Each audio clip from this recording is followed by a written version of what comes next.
Hello, everybody, and welcome back to another episode of Motivate with Coach Camp. I, of course, am your host, Coach Camp, and we are down here in the brand spanking new studios of SRP with Mr. Derek Nee Show. And we're bringing you guys a whole bunch of new titles, new topics, and just going to expand on what we've done over the last 2 years. As you know, we're in January. We've moved into our third season of podcasting. It's hard to believe it's already been that many years. And I'm going to tell you something. The amount of people that we have that have been able to connect with us and share their personal stories that has not only just impacted myself, but it has impacted so many people literally across the world. I'm always humbled by it. And this week's guest is no exception. So, as you guys know, the regular listeners, followers from everywhere, we've hit on addictions multiple times. And it's not something that's, you just hit on one time and you go away because there's so many areas of addiction, struggle, fights that we go through.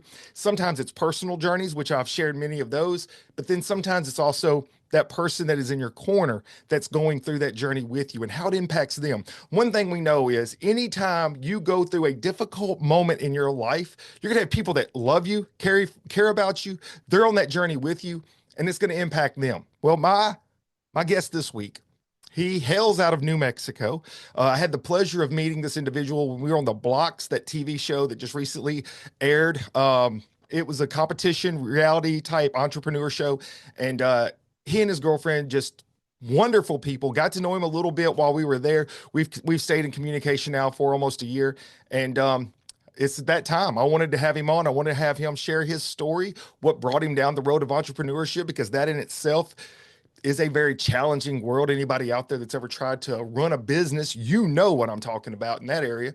So I want you guys to just settle in for a second, listen to this journey, listen to this story, and see how it impacted him. And I hope that this also provides hope for you guys out there that have been a part of someone else's struggles in their life, and let you know that there is a better, brighter tomorrow that can come. So at this time, without any further ado, I would like to introduce the executive chef and operator of 3 restaurants. He has an Outlaw Grill and I'll let him correct this because I'm probably gonna say it wrong, so I'm out in Mississippi, Eunice, New Mexico, and Hobbs, New Mexico. Hobbs was easy. And he also has the Bigadamies Pizzeria, Mr. Johnny Robertson. How are you, sir? I'm good. I'm good. Thank you. Man, Appreciate it. great to Appreciate have you, the brother. invite. Yeah, thank you. So did I say those names right? The pizza place is always kind of hard for people to say. But it also kind of coincides with kind of the story we're telling. It was Okay. my middle brother's nickname when we were growing up. He was kind of a chunky boy, so everybody called him Bigger to Me. So I always thought Bigger to Me is kind of like a cool Italian name, and if I ever got to name an Italian place, that's what I would name it. So, it's he's always going to be bigger than me was kind of the scenario that they came up with. So I thought Bigadamies Pizzeria was a pretty catchy name. So it's kind of like a funny name, but we got some good pizza. Got some great pizza, I'm sure, and it actually has some significance and meaning behind the name. How long have you been running Bigadamies Pizza? Bigadamies, I actually took it over from my dad in 2017, and he opened it in 1997. Oh wow. Okay, so it's been around for a minute. Yeah, it has. And then you have is it Eunice? Eunice, is that, am I saying that right? Yeah, you said that right. Yeah, for sure. Wow, that's amazing. No, nobody would have put money on me that I would have done that one right. Yeah, well, you did a good job. You did. Eunice, New Mexico, and then one, of course, in Hobbs, New Mexico. It's Outlaw Grill. What kind of food do you have there? So Outlaw, we have one location in Eunice and one location in Hobbs. They're both a steakhouse, but they are kind of like a fusion between Mexican food and Italian food because we have the normal steak and seafood kind of thing, but then we fuse together the Italian and Mexican food. We have a lot of hatch green chili in New Mexico. That's Mm. pretty much our state fruit and our state vegetable. So we love using hatch green chili and everything. So I've made like a green chili chicken enchilada pasta. I've done, like what we call the OK Corral, and it's kind of like a fillet that's got green chili sauce all over it, and just a bunch of different dishes that kind of like coincide with kind of our heritage down here in southern New Mexico. I tell you what, I see the pictures you post on social media. It makes my mouth water. I've already told you when I'm passing through New Mexico, I'm gonna call ahead for reservations. Definitely. I just want a table, baby. That's all I'm asking for. I'm So, definitely. You got it. so let's jump into a little bit about Johnny, where he came from. So where'd you grow up? So I actually grew up here in Lee County, which is exactly what you're talking about, Eunice and Hobbs and Lovington. Um, so I was born in Elkhart, Kansas, which is totally off. You would never imagine when I say, "Hey, I was raised here," but it was kind of a fluke thing. My Mm, mom and dad were kind of like running away from their mom and dad. They went to mm. Stratford, Texas, and she was already pregnant, and nobody would take her on, so she had to go to the closest place that would take her, and it was in Kansas, Elkhart, Kansas. And so I was born there, and not too long after that, my parents came back to Lee County, and I was raised here. So is that where your family was from? No, no, Lee they're County? from Lee County. For the Yeah. most part, they're from Lee County. My dad's family had some family that kind of like dispersed around the United States, but essentially they were all from here, and he had a generational farm. My grandpa did had a generational farm in Hatch, New Mexico. Well, it's right next to Hatch. It's called TRC, Truth or Consequences, Mm, and it's on the Elephant Butte Lake. Real nice area. But they had a generational farm there, and then when he got cancer, they had to sell it mm. to pay for the treatments. Yeah. So you grew up in Eunice. You had two brothers, correct? Yes, yes, And two what younger brothers. two younger brothers. Okay. So you were the oldest brother. Uh-huh. And what were the age differences? It's actually, I don't know if it was coincidental, but it's actually like 4 years each. So 4 years from Mm. my middle brother, and then from him 4 years to my youngest brother. It would have been interesting if that would have been like on leap year, because Right. it would have always landed just perfect. But so growing up then in the same area, what was life like down in New Mexico growing up? What kind of things did you guys do? Um, well, I mean, essentially we were kind of in that we weren't necessarily millennials, but we weren't necessarily Gen Z. Mm. So we kind of got to see what it was like to use a map, like you print out the little map quest. But we also know, how to use a GPS. So it was kind of interesting to be able to live in that kind of lifestyle to where we have the knowledge of both. Hmm. We can kind of like we could survive without it, if we had to. But hot, it's dry, it's flat, nothing but oil rigs and pump jacks everywhere. Mm. Um, you got tumbleweeds.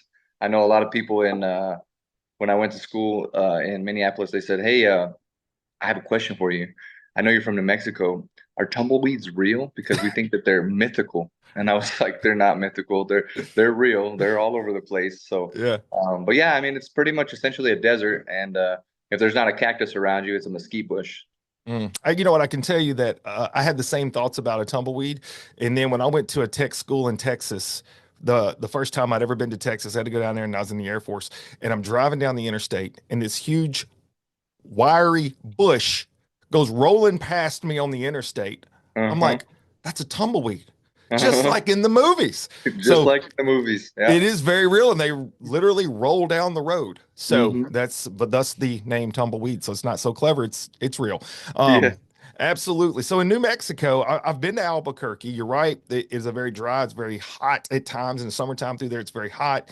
What kind of things did you guys do growing up out there in the heat of New Mexico? What was some of the Well, hobbies or interests? definitely swimming. We had a Mm. season pass to go swimming, and we lived in the pool for the summertime. Um, we would play sports when we could, go to the parks, play sports. And most of the time our parents would kick us out the house, hey, get out Oh the yeah. house and go do something, go play, get out of our hair kind of thing. But yeah, most of the part we just played and had fun. A lot of basketball, a lot of baseball, a lot of football. We just good old boys, you could say. Yeah. And I grew up in a lot of that same era too. Is I was a little obviously I'm older than you, a little bit older than you, but same thing. Mom is like, hey, look, sun's up. I don't know why you're in the house still. Get out of here. Hmm. See you when the lights come on outside, right? That's right. And then the map thing too, I can definitely relate to that. So much so that now when I do a road trip, even though we got all the GPS stuff in the world, I always bring an actual atlas map with us just in Just in case we have case. some kind of technological issue. I know that I can read the map and get me where I need to go. Hmm. So Hmm. that's interesting. But so growing up then, it sounds like it's pretty average, normal, I don't want to say cookie cutter, but the same kind of relatable style of America everywhere. Your boys Yeah, I being mean, boys out playing. the only thing that would make it more unique, I guess, was when my dad opened, what he opened his pizza place. It was called Big Cheese Pizza. Mm, He opened that in 96, 97. I'm not 100% sure, but um, I was my daughter's age. I was 14, mm, and I was in eighth grade. Um, At that point in time, I pretty much took over mom and dad duties for my brothers. Okay. And so that's kind of something that I was cooking, cleaning, taking care of the house, and I was kind of a slave to the whole like raising kids situation because my parents were trying to build a restaurant, so they were trying to get this thing up and running, and they needed to be there 24/7. We lived off pizza, literally breakfast, lunch, and dinner, and if not, then I was trying to cook, and it was just it was an interesting thing because a lot of kids my age were kind of wild and free, and they were able to kind of go cruise the strip and kind of do their own thing, and I had responsibilities at a young age. So this is definitely a very important part of your story that you're talking about right here. And I didn't know some of this obviously, but I mentioned at the front end of this, entrepreneurship is not for the faint of heart. It's No. hard. If Hmm. it's especially if it's starting from scratch, you have to grind. I'm talking to you and this Yes. business, obviously, Yes. myself included. And so that requires a lot of your time. And for It your does. parents to take that adventure, obviously you don't necessarily know as a kid how much work that takes, but at the same time, you see your mom and dad working super For hard. sure. So you step And up and you take that father role. right. And before that, I guess, going through school, we didn't have a lot of money. I don't think we were dirt poor, but I know that both my parents were working. Sometimes my dad worked two jobs to kind of make ends meet. Um, and around, I would say, well, a lot of times I get bullied at school, and they'd say, "Oh, because my dad, he'd go to Walmart. I don't know if you remember these shoes. I don't see them anymore, but they always had these black shoes. They had these brown bottoms on them, and then they had these like brown, black, tan shoelaces, and they were the ugliest things you ever seen. And I imagine they were probably like $10 a pair. I'm And trying to picture them. every year he would buy us a pair of those shoes for school. Hmm. You don't get to pick your shoes; that's the shoes you get. And Hmm. I was close to 9 years old. I was probably eight, 8.5, and I told my dad, I said, I can't, because you wear the same shoes the whole year, so you get holes in them. He would duct tape them. He'd Mm. have tape wrapped around them, and you make it work. And I told him, I said, I want Nikes. That's what I want. I want to have Nikes. I want to be cool because people make fun of me at school. He said, well, if that's what you want, then you got to work for it and you got to get a job. Mm. And so when And how old were you? 9? I was 9 years old, Yeah. and I started working at. He was the general manager at the pizza place here in Hobbs, and they had a huge game room, and they had like a game room manager. So he assigned me as a game room assistant manager, and I would go around taking care of the games, and I would take care of the tickets. They would cash out the tickets, um, and then there would be big parties, and I would kind of cater to those big parties, get them their pizzas, get them their drinks, and then I would dress up in this mouse costume. Like they have. His Like name Chuck was E. Bubba. Cheese or something, Yeah, right? it was Chuck E. Cheese, but they called him Bubba, right? Yeah. So it was I Bubba love the it. Mouse. And so I would come out and I would go and I would cater to these kids and do a little thing for them so I get a big tip, right? Because I was this cute little kid, so they'd always give me a big tip. Of course, I got jumped a couple times by the kids, so after a while, I had to get some people follow me around so they wouldn't jump me. But I guess it's fun to beat up the mascot. That's what Um, I've seen on TikTok.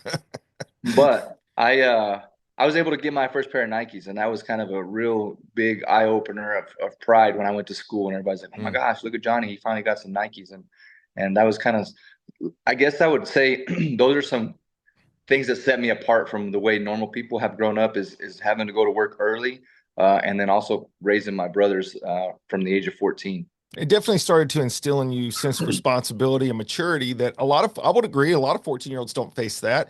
There are definitely pockets of people, my mom included, she grew up fast because of her family life and the way things happen. But in the end, most people that you would know, most people that we would know anyways, I would say in just different circles in today's society right now, they don't necessarily have to grow up as fast. Now, there are definitely pockets that do, but I'll say right now, full disclosure, my daughter has a lavish life. And a lot of that comes from the hardships that maybe I faced, my wife faced.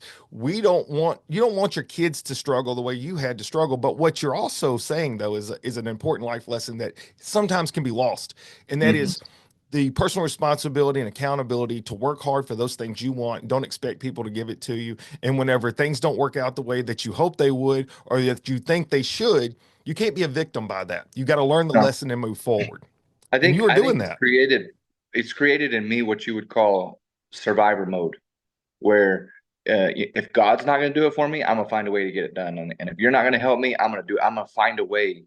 That's kind of just because I guess I lean so much on myself and how I'm going to have to figure things out, and it Hmm. kind of made me who I am, and it made me overly prideful, and that's a sin that's going to bite me in the ass someday, I'm sure, but it's kind of like what my like you said, my kids are spoiled. They It don't happens. they don't want or need anything. And even my daughter from the age of 9 to now, hey, you want a job? You want to work? No, I'm good. And it's like, well, if you were me, you'd probably want to work. Yeah, But it's just it's hard to want your kids to struggle, but I also understand the value sometimes in your kids struggling. And trust me, Johnny, when I'm telling you these things, brother, I am as guilty as anybody has ever come. Is you hate to see them fall down. You want to see your mhm, kids get up and succeed, and we oftentimes will step in the way, especially whenever you've had to grind like you have. So going mhm. off of where you were at 14, besides seeing your mom and dad fight to get this business up and going, did you have ideas or aspirations of something you wanted to become when you got older at that For time? sure. I mean, number one was the NBA, right? Like I wanted to Okay. be in the NBA. I want to be a professional basketball player. I mean, if I wasn't taking care of my brothers, I was playing basketball. So that was kind of like my whole existence, right? Um, but everybody knew and still knows how difficult that is. So you got to have a plan B. Hmm. And of course, us being poor and not having enough money to kind of do things the way we wanted to do, we didn't go on a lot of vacations. Um, but when we did, which my first official vacation, I think I was 15 or 16. And we went to Dallas, we went to Six Flags, and we spent a couple days in a hotel. The hotel experience for me was like none other. Like it was amazing. Like Mm. you go in and this little room is clean, and you can order room service, and they got a swimming pool in there. Like that alone to me was like a wonderland, right?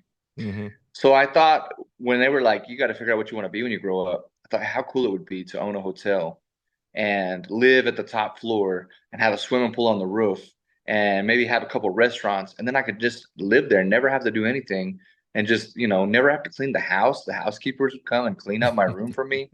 So I really had this plan. And that was kind of my goal when I got out of high school is that I want to pursue this hospitality, tourism, restaurant management degree and try to see what I can do with it. That's an interesting crossover, from being, I use crossover as a pun there with basketball. So you want to be a basketball player, but then all of a sudden you're like, maybe a hotel owner and I'll Hmm. be at the top floor. Y'all let me Hmm. know if you need something. That's That's kind right. of, I mean, that's dream big, right? Why not Right. dream big? I think Right. entrepreneurs do that a lot of times as well. Hmm. So here it is, 14 years old. And at what point does your life start to evolve into the next thing that you go through? Because we realize that with being 14, taking care of at that time a 10-year-old and then a 6-year-old, my math is on point with that. Right. What happens in the coming years from there? So, it goes pretty normal as far as you would expect. I mean, we got ourselves in some trouble here and there. It seemed like me and my middle brother butted heads a lot, but his mentality was more like, "What's your buttons?" and I want to push them. Like, let me Mm, see what I can do to frustrate you. yeah. He had kind of a negativity around him, like an aura that would just be like he just wanted to make people mad. Um, and then my youngest brother was such a follower that he followed me. He was my shadow, Mm, and he was just all over me. So if I was playing basketball, he's going with me to play basketball. Um, so it was kind of like that up until I turned 18. When I turned 18, I could not wait to get out of Eunice. I could not wait to leave my parents. I could not wait to do my own thing, and not be mom and dad anymore. yeah. Um, so I went to Las Cruces and I got into NMSU for the restaurant hospitality tourism and restaurant management program, and I started going to college there. And so that's kind of the next chapter from 14 to 18. Played a lot of basketball, a lot of high school basketball. We had one state in so many years, and our team actually we got like fourth or fifth place my senior year, so that was Mm, pretty cool. But we didn't get what I wanted. Of course I wanted state, but we didn't get sure. where we needed to be.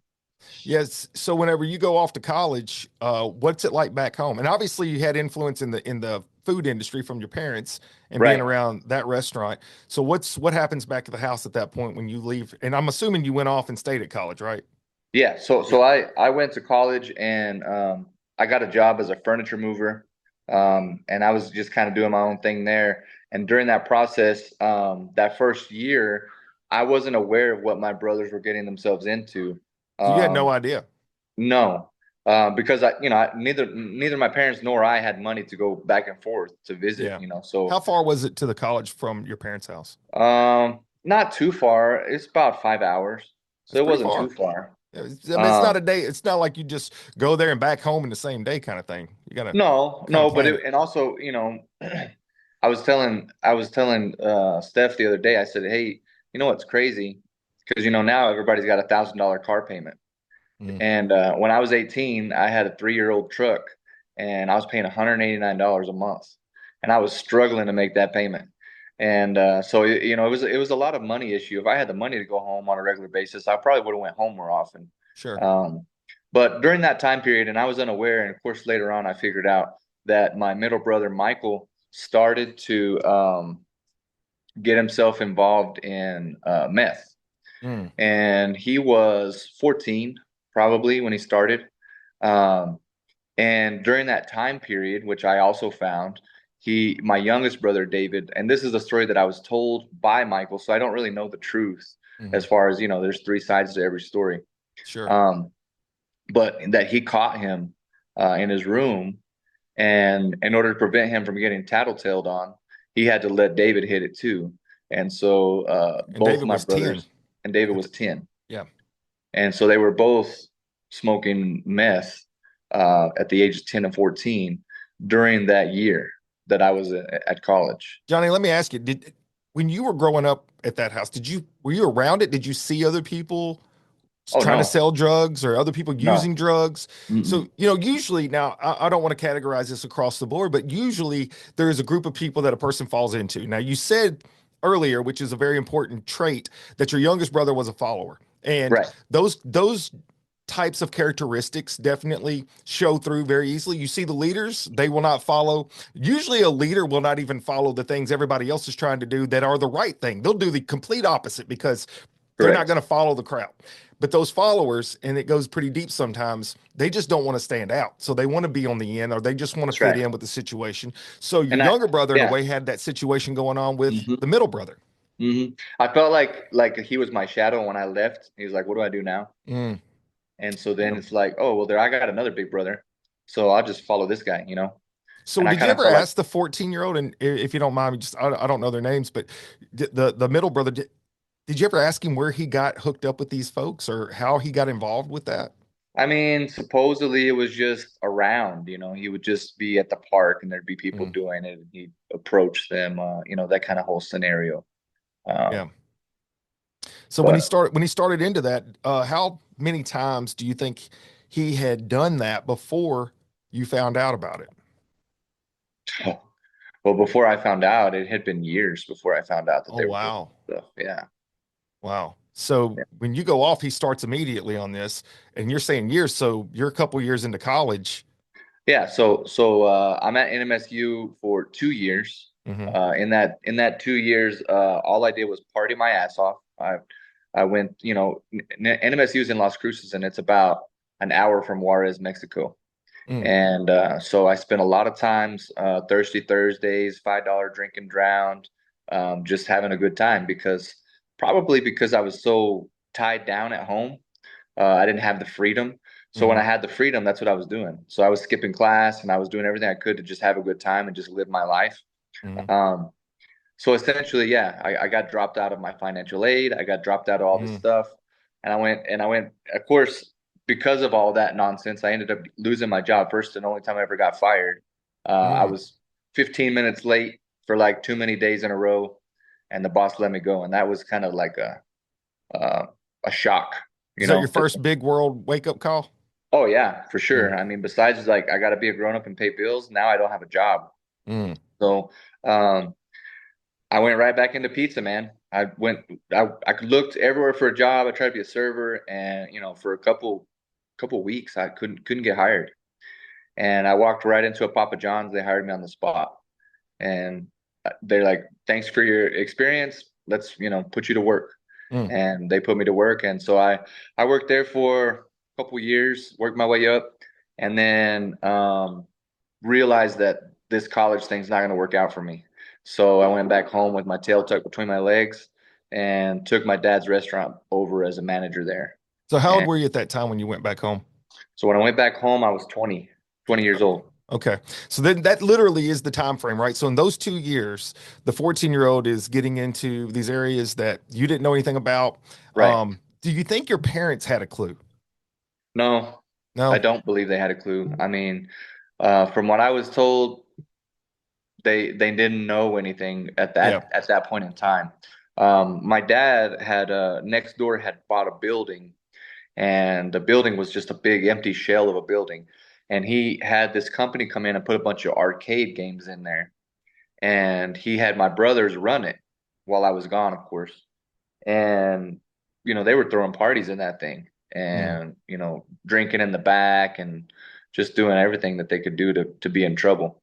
Um, and so that's kind of like it's kind of like an easier. My dad thinks they're doing responsible things like I was doing, and the whole time they're not. They're doing illegal activities. So I want to point a few things out, and I think this is good for all the audience out there that's watching, listening. And this actually is kind of a fusion of a lot of different conversations I've had recently.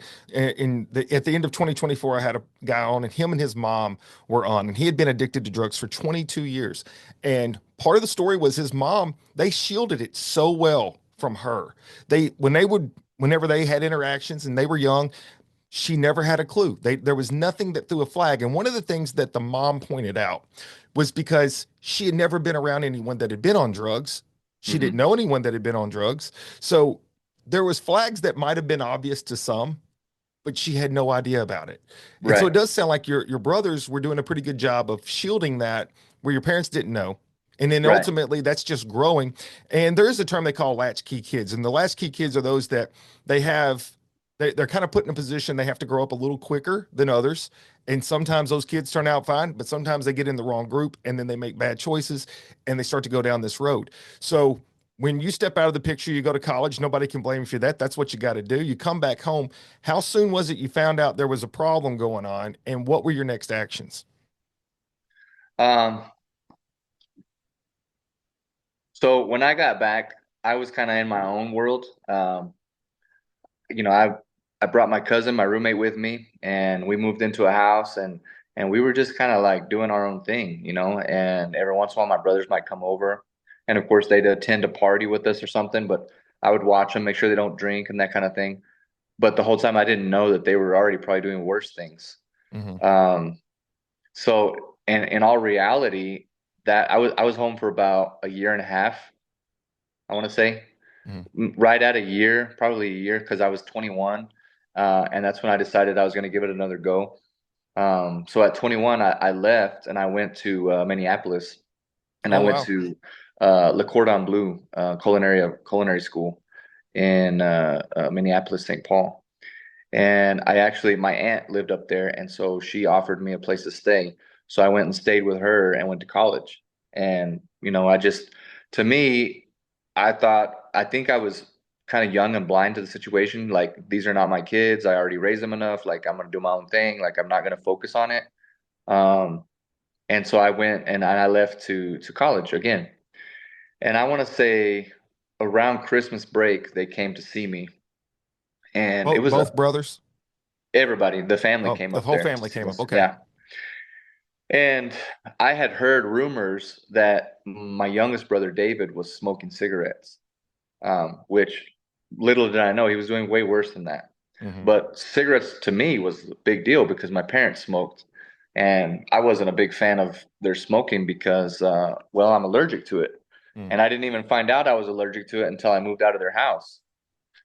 Um, because literally most of my life I couldn't breathe through my nose. Hmm. And I have an aunt that has something similar, and my mom was like, "Well, it's a birth defect. You have skin that has grown over nose area. You're not, you can't breathe or whatever. Turns out I'm just allergic to cigarette smoke. Mm.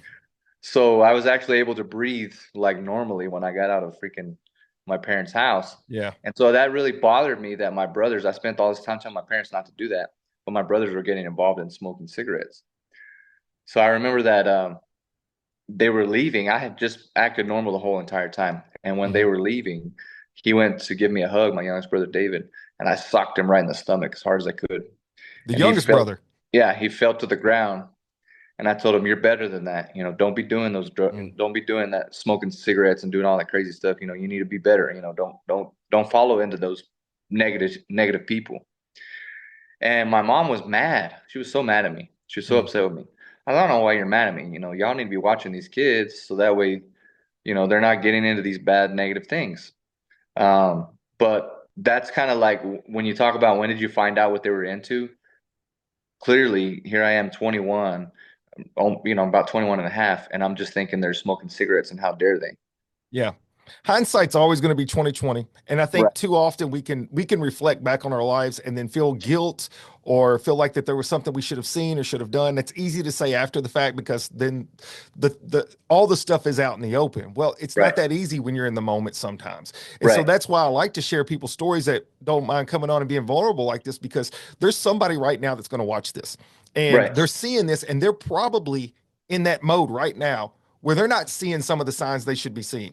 And maybe right. this story will be the thing that clicks and they're like, hey, maybe I need to take action and step in and see what I can get done right Hmm. now before Hmm. things get worse, whatever that is. And so that's Right. why I know these stories are so, so important. So when they go back home and you're 21 and a half now and you're up in culinary school, what is the next time or what is it that you do before you end up going back home or whatever it is that you find out next?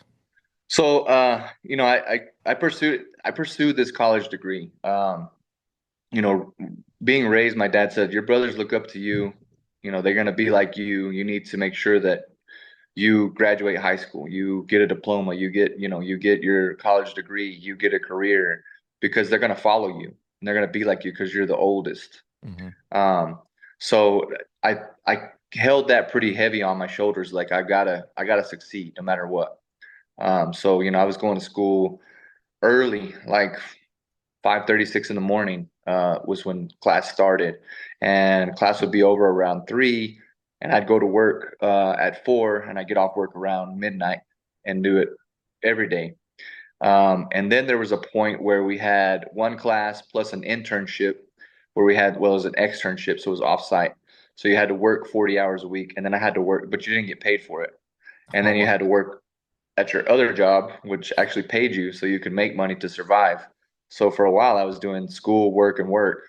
I was doing that for like 6 days a week, and finally came in to the end of the program. It was a 2-year program where I could get my associate's degree, and that's when I had decided. During that time period, my middle brother actually had gotten a job at a diesel mechanic shop, and he was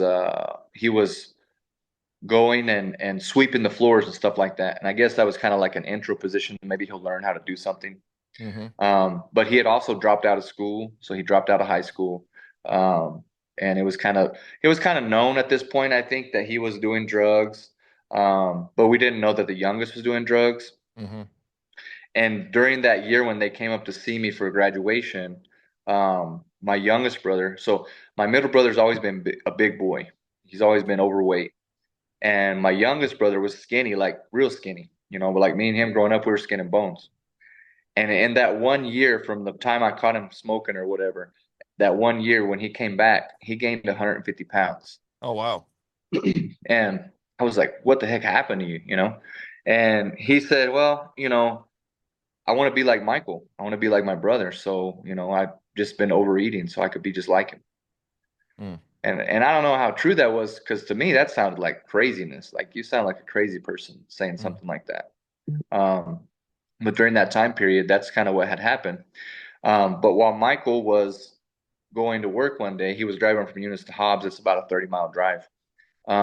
It was early in the morning. He was on his way to work, and he hit a semi truck like it was driving across, and he slid underneath it with his car, Oh, dang.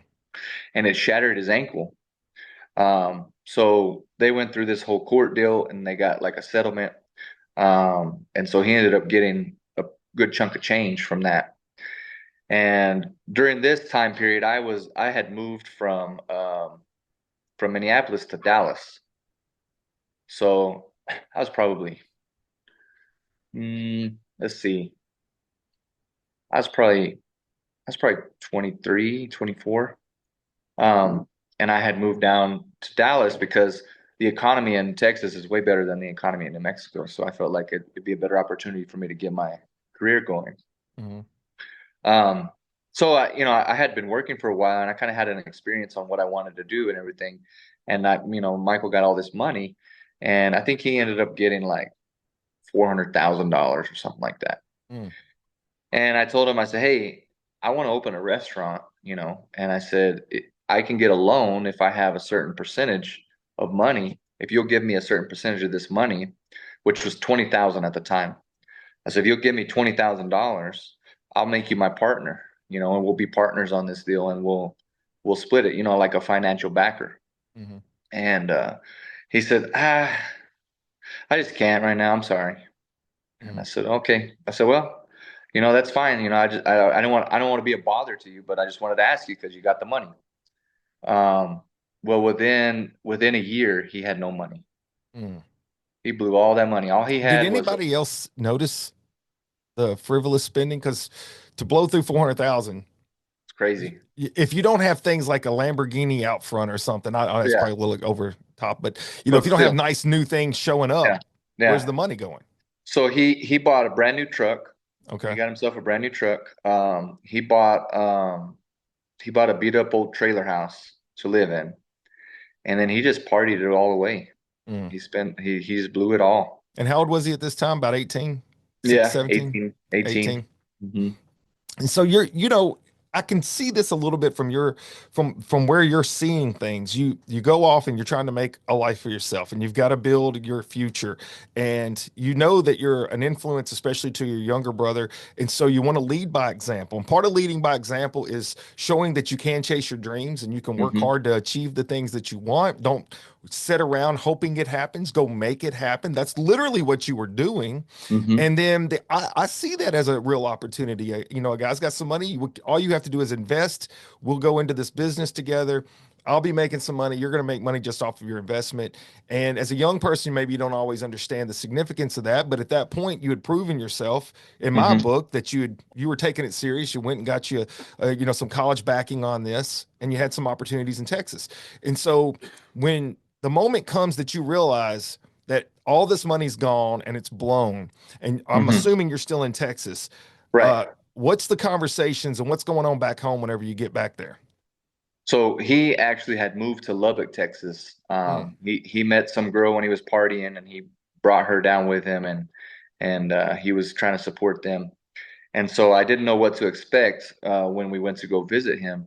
We pull up into this beat up old trailer park, and it was a beat up trailer, like it was done for. It wasn't a nice place, and it was infested with roaches, and it was oh, just dang. it was a bad area. And I'm like, this guy's in his he's probably 21, 22. I'm like, this guy, he doesn't have a career. He doesn't have a full-time job that he can keep. He can't even keep a part-time job. He's living like this, and he blew all that money. And like, it's just crazy to me that he had nothing, Hmm. you know, and even his new truck was full of cigarette burns, and it was just it was rough. At that point, are Um, you connecting drugs as being a part of this oh, for sure. We're, equation? we're Yeah. connecting. We're connecting drugs. It's pretty well known that he's doing meth, and what my parents ended up becoming was enablers, Mm. and they started to enable both my brothers because I was aware around this time that both my brothers were involved in it. My youngest brother also had dropped out. David had dropped out of high school, um, and he was still living at home, and he couldn't keep a job, and so it's kind of well known. But my parents were just kind of supporting their habits. Um, and I don't necessarily know why, but I just think it was kind of a psyche thing. Hmm. Um, Can And I I, offer something on that, Johnny? Because I don't know your parents, I never met them, but yeah. how we started the whole conversation about we want better for our kids than we had and stuff. Mhm. I would say, and without being acting like I'm some kind of therapist, I'm not, but just hearing your side of it, it would make sense to me that maybe the enabling came from a sense of guilt that your parents hadn't always been there for you guys growing up, Mhm. and they felt like they had missed out on all these things. So now this was their way of trying to help.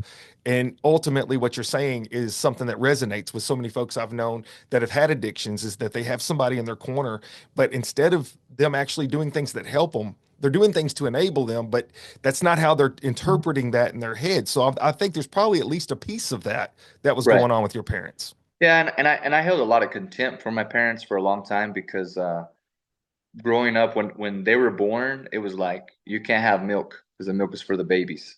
Mm, And then by the time they're old enough to not be drinking all the milk, the next baby's born. So now you can't have milk. So it's like, damn, I can't have milk. And little things like, mm, they're gonna go to the ice cream store when I'm at school because they're not going to school, but then I don't get ice cream, so I didn't go. And you hold on to these things, right? But then as an adult, they're still getting special treatment because they don't know how to survive on their own. mhm. And so they're getting money for this, and I mean, they were giving them money for cigarettes and who knows what else. Um, and I had a conversation like, why? This isn't fair. And it came down to, well, we don't have to worry about you. You take care of your own, you know how to take care of yourself, and we got to take care of these kids because they don't know how to survive. And I'm like, damn, that's kind of crazy to think about it in that way, but that's kind of the way that it went on for a really long time. And Johnny, that story has been told over and over all across this country. I've heard people say that multiple times where there's that one kid in the family, maybe there's two, but usually it's that one that's excelling in life. But they're excelling because they're pushing hard. But then Hmm. the other kids, siblings, what have you, they're struggle bussing and people just gravitate to them to help them and they're like, well, that person's going to be okay. But Hmm. to what you're saying, the mindset, and this is the part that sometimes is missed in translation.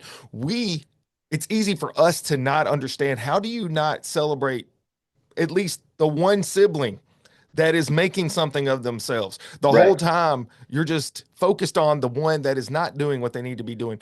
But then as you get older and you have kids and you look at it, you're like, to a point, and not to say that it was right ever, but to a point, it's like you see how a person gets distracted. The Hmm. distraction is you don't want to see your kids fail, just like we started this conversation with. And when you Hmm. see them struggling and you don't know what to do and you don't do the things the right way, you just do something. And that's what parents often do. And they don't go the right path. It just actually pours fuel on the fire.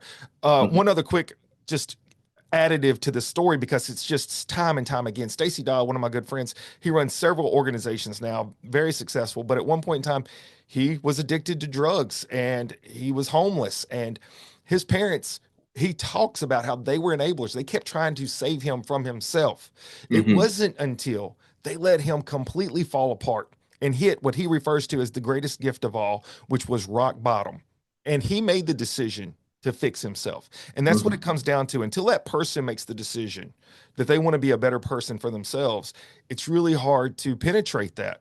And so I know part of the story that's coming up is the tragedy that happens next. Hmm. So you're seeing your younger brother obviously making poor decisions, living in depravity. Where's Hmm. the middle brother at this point? That's my middle brother. Oh, Yeah, that was for the sure. middle brother living in Yeah, depravity. So where yeah, was the that's younger Michael. brother? Was back home with mom and And the dad? younger Okay, brothers with my parents. So got you. shortly after that, of course, um, Michael can't survive, so he ends up going back home to my parents. So my both my brothers are living with my parents. And one day, I got a call from my dad, and he said, "Hey, the city wants to talk to you about opening a restaurant in Eunice." And I said, "The city?" He said, "Yeah." He said, "We have a contract that had opened up for an energy plant, and it's called Uranco, and they do uranium enrichment. And so far, there's only one in the nation or in the world, in the entire world, there's Hmm. one. And they're building the second one here in Eunice." And I was like, wow. So essentially what had happened was they took a town of Eunice has 3,500 people, and they're going to bring in this plant. They brought in an additional 3,000 people to build it. And so it kind of influxed the population, and there's nowhere for these people to eat. Hmm. So, we have little convenience stores with burritos and stuff. There's a line out those burrito stores, people just wanting to get lunch. Yeah. So the city told my dad, "Hey, you've had this restaurant for a while. You want to open another one?" And he's like, "Absolutely not. But my son's a chef. You should talk to him." Mm. So they reached out to me and they said, "Hey, we've got an old restaurant. Used to be a restaurant. If you're interested, you can come in here, throw some paint on the walls, and pay us over a period of 10 years, and it's yours. But we need a restaurant." And I was like, "Wow, what an opportunity." So I thought on it, because I'm in Dallas now, and I've kind of created a career, and I have a company vehicle, and I have bonuses and vacations, and I have a little savings, and I'm doing pretty good for myself. Um, and I know that's a big step to kind of go into something that you're doing your own thing. It's full disruption and it's a lot of unknown. Yeah. It's a lot So, of unknown. I did a lot of praying, a lot of like, God, I don't know what the decision is. My mom was like, "Don't do it. Mm. Don't come to this town. Don't come here. Don't open it." My wife at the time, "Don't do it. Let's stay where we are. Don't take us to that little bitty town. It's not worth it." A lot of my family, a lot of my friends, "Don't do it." Mm. So then it was like, follow my dream of having, ownership of a business, and being able to use my chef skills, or stay where I'm comfortable Hmm. and just where I'm not happy, but I'm able to settle and be comfortable. Um, and it just so happened, I don't know how familiar you are with country music, but Pretty familiar. Garth Brooks' The River came on. And man, I'm a big Garth Brooks fan, and that song just hit me a certain type of way that I put that song on repeat for like a month straight before I Hmm. made a decision. And he talks about standing on the side of the river and watching everyone else's dreams go by because Mm. they're pursuing those dreams, and they're chancing the rapids and they're chasing the dreams, and most people just stand on the shoreline and watch it go by. And I thought, I'm not going to do that. I'm not going to stand on the shoreline. I'm not going to do that. So I chanced it and I took the opportunity, and it was very difficult, very, very difficult. Because it wasn't as easy as throw some paint on the walls. It was we had to do a whole lot of construction because nothing could be grandfathered in. So everything had to be Mm. built up to code, Right. and I had to spend my whole savings, and then I had to borrow money from everybody I knew that I could borrow money from, to make it happen. And how old were you at that time? 28. I was 27 when I started.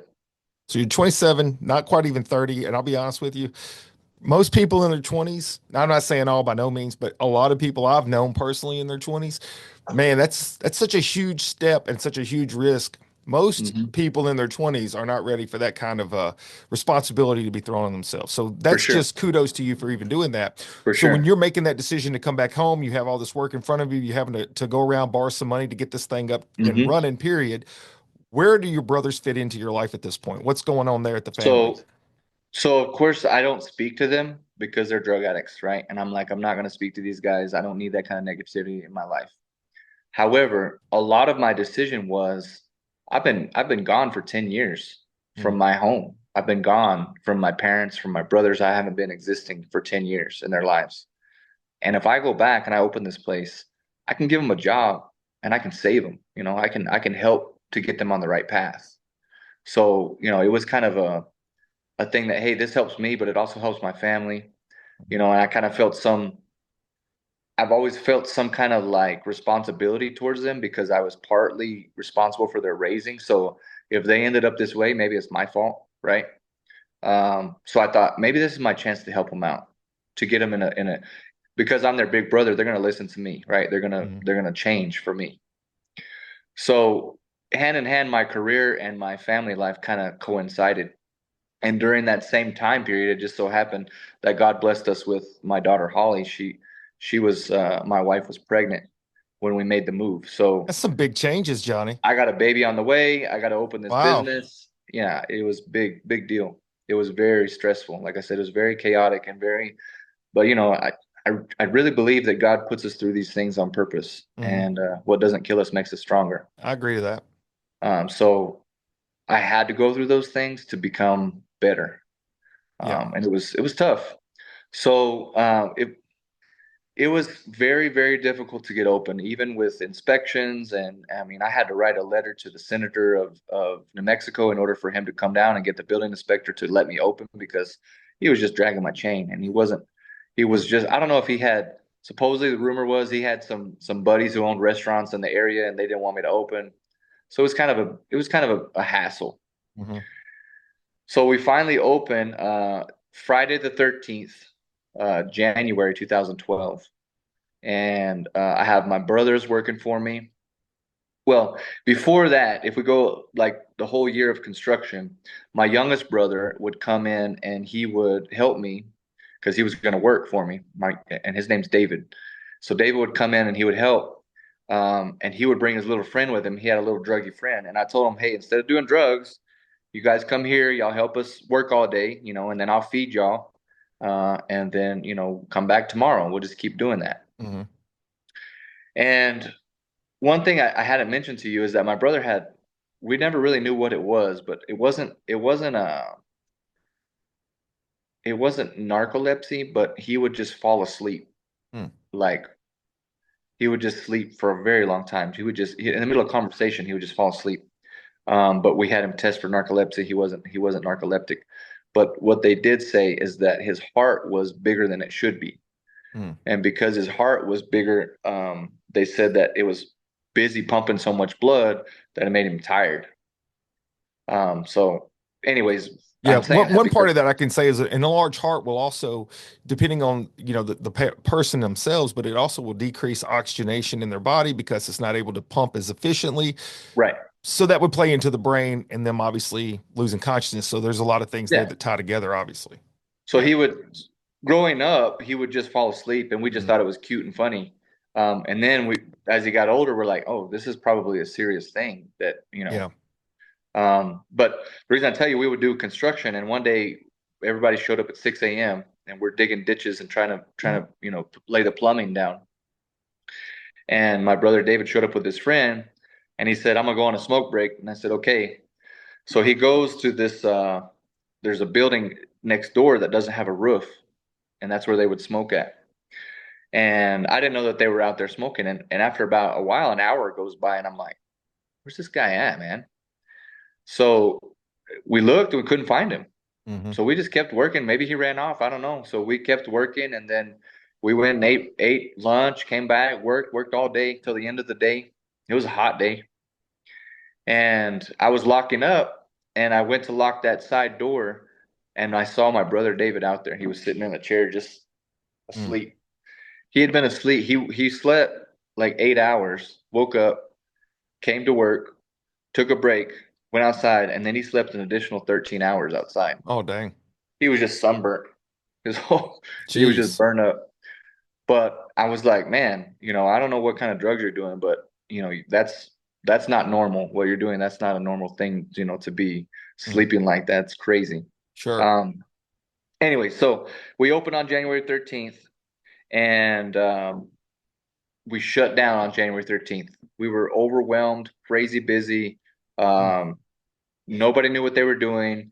I had a handful of tickets that I was trying to like control everything and get everybody situated, and it was overwhelming. And I said, you know what? We're gonna have to train. We're gonna have to train these people. But the reason I was rushing it, of course, I owed everybody money. I had a 9-month-old with no diapers and no formula, and That's a motivator. I had negative $50 in my bank account, and Mm. it was like, you got to get this going. Yeah. So I closed it down. We had people who said, I don't care how long it's taking, we're gonna wait. That's cool. I fed them. We closed it down. We spent the next 6 hours training staff. And then I said, we're never closing again. That's it. We're going to stay open. We're not going to have this happen again. And sure enough, we made it work. So we were able to get open and get going. And within the first couple, 2, 3 months, I had to fire my middle brother. He wasn't coming in. Michael was not coming into work. And I said, I can't put you on the schedule, have you be here, and then you're not going to come to work and you're not going to pull your weight. So I had to let him go. Then within the next couple, 2, 3 months after that, I had to fire my youngest brother, David. Mm. Um, and so it kind of was like, I'm not going to let your catastrophic lifestyle ruin what I'm trying to build here. Mm-hmm. And so then a couple months after that, my youngest brother David tells me, "Hey, I need money, and I need you to give me money, or they're gonna kill me." Mm. Who's gonna kill you? What are you talking about? He's like, "Well, I borrowed money to get drugs, and if I don't pay these people, that kind of thing, like in the movies."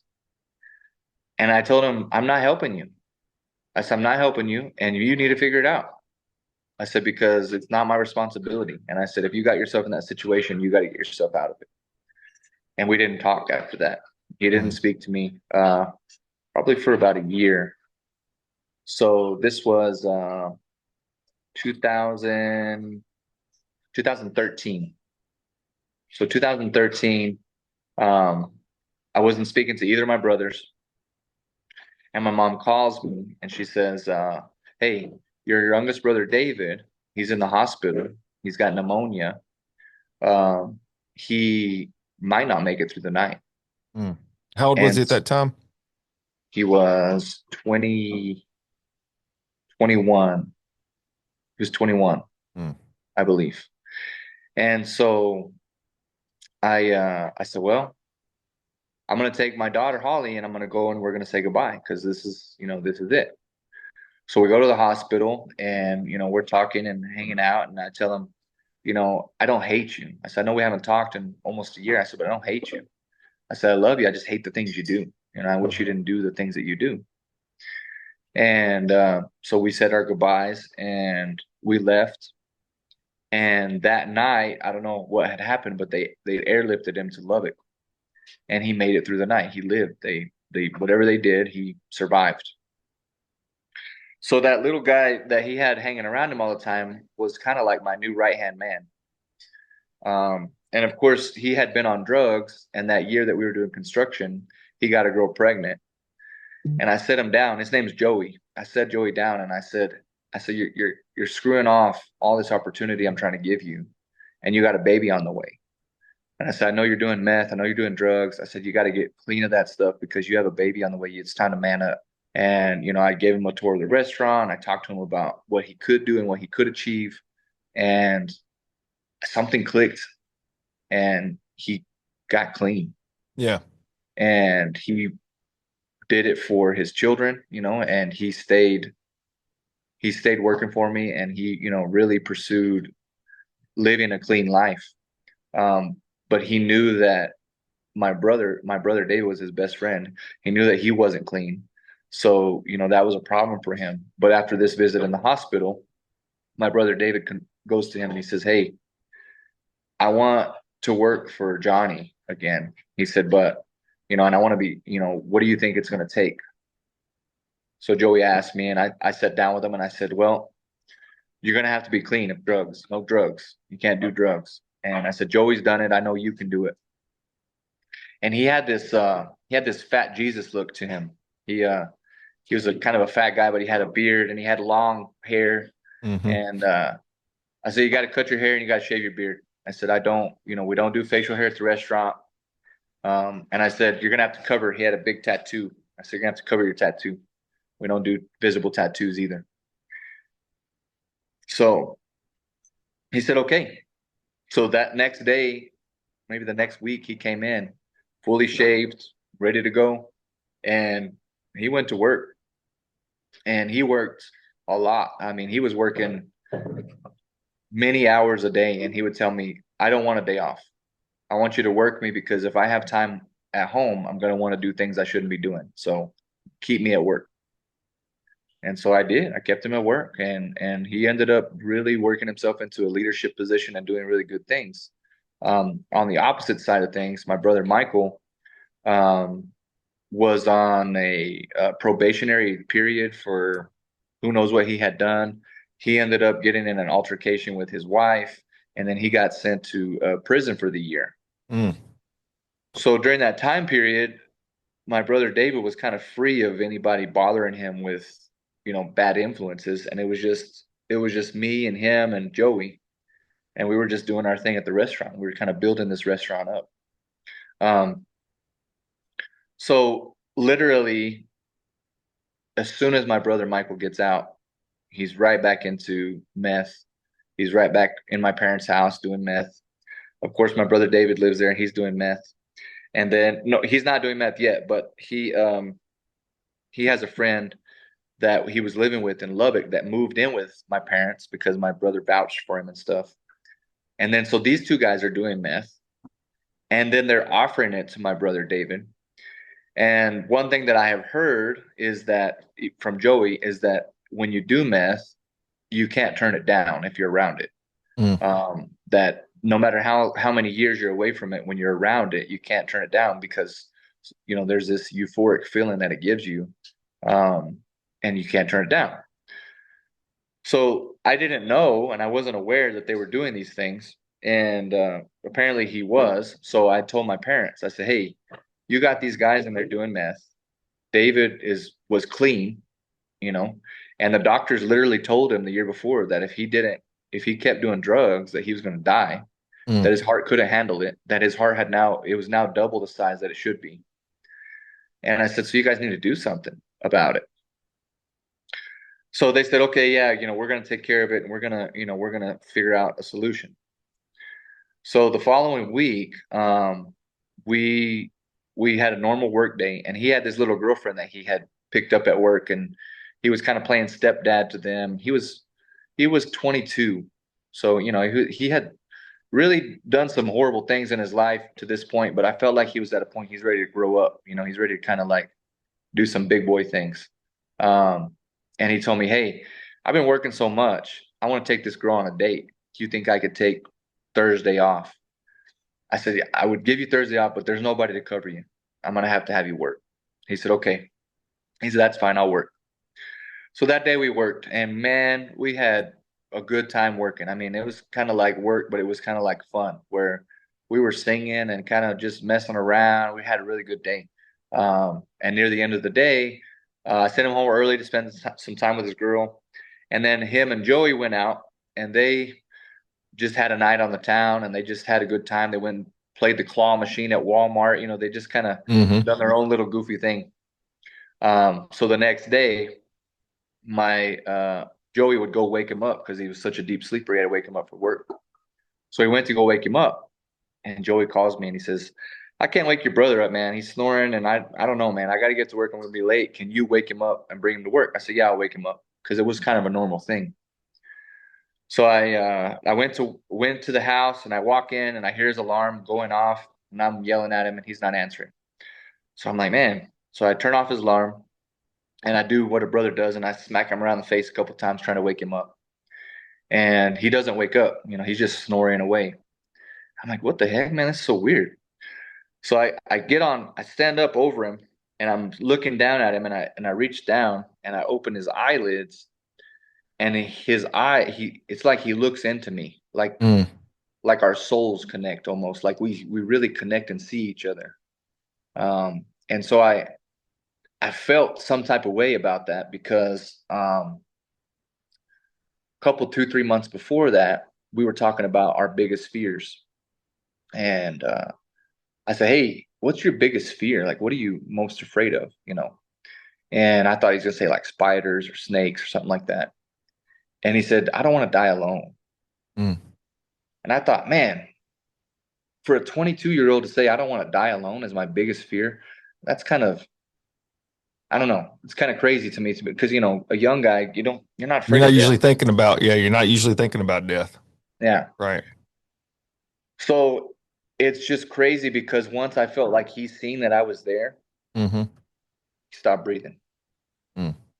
I mean, he was snoring away. He was just snoring and snoring, and he snored through Joey being there, and then all of a sudden I come and he's snoring, and boom, he stops breathing. So I call my mom, she don't answer. Call my dad, she don't answer. Call my wife, she don't answer. Like, damn, I didn't know. Do I need to call the ambulance? Is this, what do I need to do? So I just make an executive decision. I say, I'm gonna call the ambulance. So I call them, and I tell them what's happening. And as I start to tell the lady what's happening, he starts foaming out of his mouth. She said, "You need to get that foam out of his mouth, and I need you to perform CPR." So I start performing CPR, and it's nothing's happening. It's like I'm doing the work, but I don't see any progress or anything. And then all of a sudden the ambulance comes in, the EMS crew walks in. And it's crazy because this happened in 2014. So we're at 10 years this year. And I can remember the smell of the room. I can Mm, remember how everything, what it was such a traumatic experience that every detail lives within me, like it was seared and burned within me. mm. Um, they grabbed his legs and they pulled him off the bed in a way that you heard his head hit the ground, just pop, slam on to the ground because they were in such a hurry. They just yanked him off the bed. And they started doing all the defibrillator and all this kind of stuff to bring him back, but they couldn't bring him back. Mm. And he didn't, that last breath was a breath that he breathed with me. Yeah. And I walked outside and man, I was like devastated because he's about to do good things in his life. Like I You felt felt like he was hitting a turning point. yeah. He's got himself a girl. We get ourselves a girl, they're gonna straighten us up. Yeah. Uh and he had something that he had to be responsible for. And so I Right. felt like he was gonna do big things. Um and that was a situation that, after this had happened, I was in a fog for a long time. Uh and I was angry. I was angry at God. I was angry because how could he do that? How could he allow that to happen? Hmm. Um, and it made me angry in this aura that I had that I didn't even realize that I was angry. I'm like, I'm not angry, but I was angry. It put me into what some people of faith would call there's levels of faith, and they call it the dark night of the soul. Mm. And the dark night of the soul, you go through it alone, and you're by yourself during that time period. And in that time period is when you decide that there is a God or there isn't a God, and no one can help you through that but yourself. But I didn't know that I was there. And I just kept telling myself, you know what? I'm so angry with God. Maybe there's not a God. Maybe God doesn't exist. Um, and then I would get random customers that would say, hey, I just want to tell you, God is real, just Mm. random. And I was like, that's crazy. Hmm. Um, so after a while, I got with a pastor who was a psychologist as well, and we were having sessions together. And he helped me to get through the situation, helped me to understand the situation. But one thing that I couldn't understand was um, no one changed. My brother Michael kept doing meth. My parents kept smoking cigarettes. These people kept doing these negative habits that could kill them. When this 22-year-old kid died, a week before his birthday, Mm. and nobody changed. And I got so upset that nobody changed. And it took me looking all around 360 in a big circle to realize it was me that it had changed. Mm. Um, I became so much more relaxed because he didn't get to see the ocean and he didn't get to live any kind of life that we should get the opportunity to live. And I felt like here I have been working my ass off my whole life and I haven't got to enjoy it. So I took a step back. I became less of this uh, Gordon Ramsay of the kitchen, right? And I was more relaxed. And I grew out a beard, right? And he had this ugly tattoo. And what do you want me to do? Go get a superhero sleeve? Is that you think that's going to make me, be important in life? Right. He said, yeah, you should do it. So I actually I got his Bible, and in one verse he had in the whole thing he had highlighted, and it was the verse in which Lazarus is brought back, and Jesus says he's not dead, he's just sleeping. And that's kind of crazy because all of his issues in life was sleep, and that's the only Bible verse he had highlighted. Hmm. And I thought, man, I'm gonna take this and the tree of life, and I'm gonna get them tattooed on me in remembrance of him. Mm. So I went to the tattoo shop and I told this guy, I said, hey, this is kind of what I want to do, but I also want to do a sleeve of superheroes. And he looked at me and he said, let's start with the sleeve and we'll go from there. And I said, okay. So each arm I have 56 hours of time. Um, and so we started on this side, which is good and evil. We started on this side and we did 56 hours. And I would do it I would go Mondays and Tuesdays on my days off. I would go and I would spend 9 hours Monday, 9 hours Tuesday. And then I would heal for a month and I'd come back and do 9 hours Monday, 9 hours Tuesday. And spent a lot of time with my tattoo guy. And I was talking to him about everything. I'm venting to this guy, telling him just everything. And it's making me feel good to get it off my chest. But I asked him, I said, what do you think about in the Bible where it says that getting tattoos is a sin? And he said, I think it's in the context and how you read it. He says, I have tattooed clergies of pastors and whatever. He said, I've tattooed all kinds of people. And he said, from what I understand, is if you get a tattoo that is in memorial of someone or for someone or and that kind of, then it's a false idolship that you're worshiping them instead of worshiping God because you're putting them on the temple, right? And it clicked in my head like, that's why we didn't start with what I wanted to do originally, you know, because superheroes is something that I've always been into. So this is for me. Yeah. And so it's not in memory of my brother, right? This is something that's for me. So I got this thing completed and I thought, wouldn't it be cool if I did a negative side? And so I started thinking about doing the negative side. Um, and by this time, it had been a couple, 2, 3 years.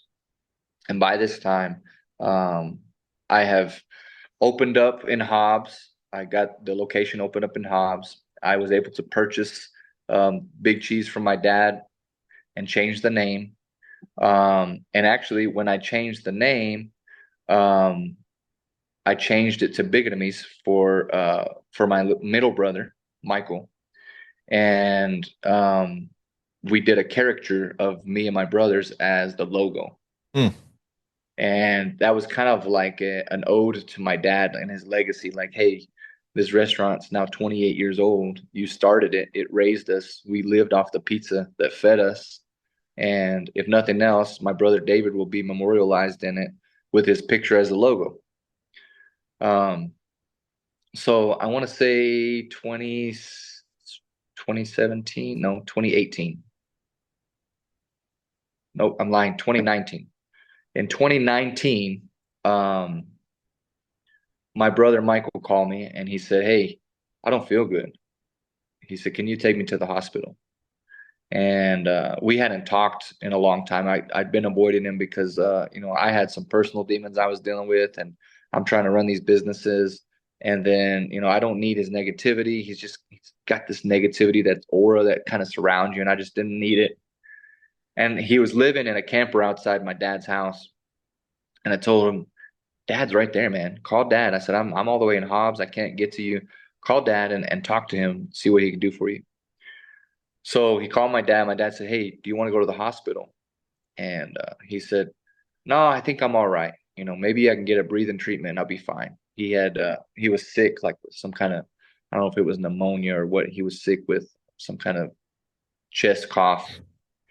And the next morning he calls my dad. He says, I feel horrible. Can we go to the hospital? He says, yeah, sure. I'll take you to the hospital. He says, get dressed and let me know when you're dressed. So a couple hours goes by and my dad calls him, do you want to go to the hospital or what? And he said, yeah, but do I got to wear pants? My dad said, well, yeah, you got to wear pants. We're going to go to the hospital. You got to put some pants on. Do you need me to come help you put your pants on? He said, no, I'll do it. He said, okay. So then about 20, 30 minutes goes by. And then my dad was an EMS ambulance driver. And he said that he answered Michael's phone call and he heard what he calls the death rattle, Mm. which is essentially, the last breaths of someone that's dying. And so he runs outside and he opens the camper door and he sees my brother and his recliner and he's dying. So my dad yanks him out the chair, and I swear the way that he describes it to me is identical to David. He starts doing CPR. He's foaming out the mouth. He's trying to save him. He can't save him. Um, and he's putting everything he can into it. The ambulance arrives. They're trying to save him. They don't save him. He passes away. Mm-hmm. And so it was 5 years later that he had passed away. So David was 22. Michael had just turned 30. Um, and David, when we got the autopsy report, he had um, he had worked so much that he talked to this girl that she had cancer, and Mm-hmm. she gave him a fentanyl patch, and Mm. he put this fentanyl patch on that day when he went to work, and that helped him to get through the day or whatever, pain free. And that night when he had left Joey's presence, he, I guess, continued to hang out, and he snorted some coke. Mm. And so the mixture of cocaine and fentanyl was too much for his heart, Yeah. and that's what ended up killing him. And so then when we did the autopsy on my brother Michael, um, it came back, and he had 4 times. I don't even know that there is a legal limit, but 4 times the limit, normal limit of methamphetamines in his heart blood. And Mm. he had just overdosed himself on the meth, and he had the notion in his head that if he was sick, if he smoked meth, he'd feel better, like Mm. if it had medicinal value. So we think that, he didn't feel good and he wanted to feel good, and so he did that to He just himself. kept going back to it. Yeah, Yeah. and that's what insinuated this other arm, was so I have, the good guys and the bad guys, good and evil, and Michael and David, and able to kind of coincide with each other. Um, but when I talk about the change, the traumatic change, it just made me. I've traveled more in the past 5 years I have in my whole life, and I've just really chosen to not settle and not just be happy with what I've got, and like try to be happier with more. Um, and just take the risks and take the chances, and because I could get hit by a bus tomorrow, Sure. and these memories that I've created, I don't know if I take them with me, but if not, at least the people here have those memories with me. So, um Johnny, if I could, I just want to add a few things to this because hearing your whole story, that's why I didn't interrupt. I wanted to hear what brought you to where you are today. And I think so much of our journey can be forgotten about if we're not paying attention. So we end up one day just waking up and you're like, I don't even know how all this happened.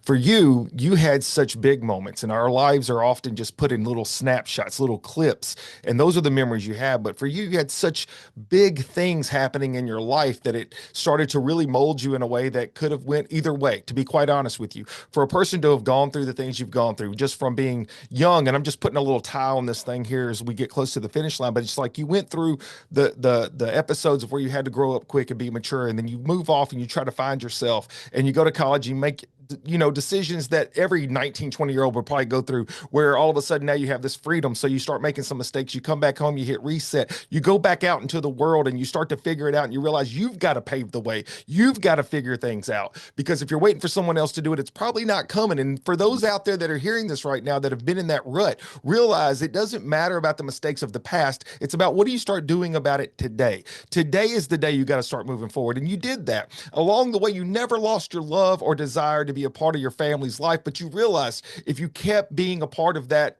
situation, that it could bring you down. So you had to kind of separate yourself. Then whenever you do come back home, you realize maybe this is the moment I can pull people back together. Maybe this is the time I can start to heal, because you have a purpose. I don't think you ever forgot that or lost that. I think you just had to go figure out who you were going to be first. Now here you are, you have the opportunity to bring your brothers in. There's some situations that come up. You lose both brothers, and you even talked about the fact that you had this moment in your life where you go through this phase that you're trying to figure out, not just now, what is the reason for all this? Are you actually a victim of something, and who can you blame for it? And people go through that. And right now, somebody out there is going through that. They're trying to figure out, why are these things happening to me? But what you finished with is the part of the journey that's important, is you didn't lose. You didn't lose the significance of that. You went through some tough times, Johnny, and you didn't let the tough times define who you were going to be next. But now here's the most important part, and this is what you're doing today on the Motivate with Coach Camp show, is you're sharing those struggles, and you're letting other people know that you can go through some tough stuff. You can have some really bad things happen to you in your life. But really, to be honest with you, it's what do you do about it next? And you didn't let that define who you would become after that. True enough. The tragedy is the tragedy. The drugs take people away from their family members, their friends all the time. And it's not good. It's not fair. It doesn't feel fair. It's like, why do these things happen? But the bottom line is this: it will happen to people. In the end, what happens to you is up to you.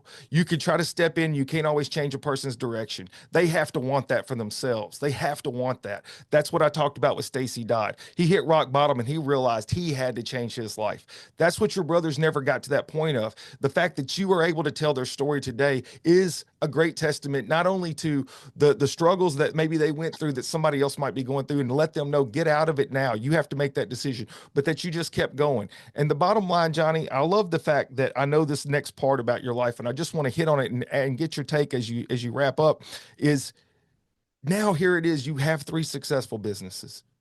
You just got engaged this year. Mm-hmm. And I found out you got a little bambino on the way. We do.